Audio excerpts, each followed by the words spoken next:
How to log in Dutch Bangla Bank Limited quick tutorial. So hey everyone, welcome back to the channel. So in this video I'm going to show you how you can log into Dutch Bangla Bank account online banking.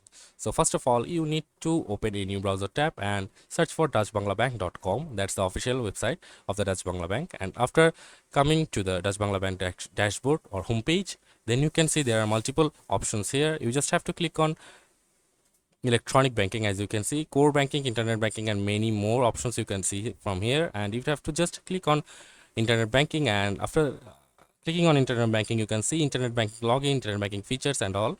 You just have to simply click on internet banking from here, and after clicking on internet banking, it will redirect you to the login page. Like as you can see, online banking login, you have to type your user ID of your account and then give the password, and after you have to click on login, and after clicking on login, it will need a OTP, and it will send the OTP to your registered account's